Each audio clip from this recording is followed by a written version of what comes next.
ای خدا دختر مال مردم، ای خدا گندم گل گندم، ای خدا دختر مال مردم، ای خدا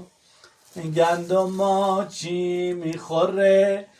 گندم ما موش میخوره، موش و گربه میخوره،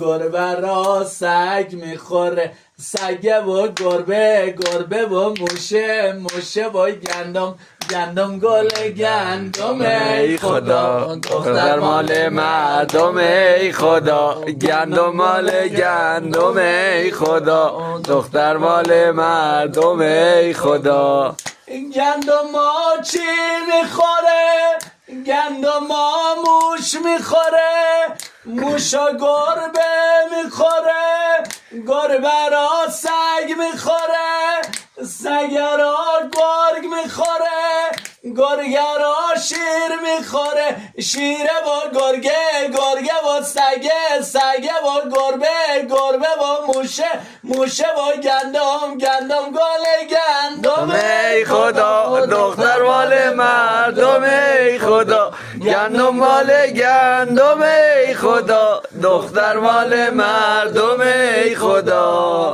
گندم ما چی میخوره، گندم ما موش میخوره، موش و گربه میخوره، گربه را سگ میخوره، سگ را گرگ میخوره، گرگه را شیر میخوره، شیر و شمشیر میخوره، شمشیر و شیره، شیره و گرگه، گرگه و سگه، سگه و گربه، گربه و موشه، موشه و گندم، گندم گل گندم، ای خدا دختر مال مردم، ای خدا گندم مال گندم، ای خدا دختر مال مردم، ای خدا گندم ها چی میخوره،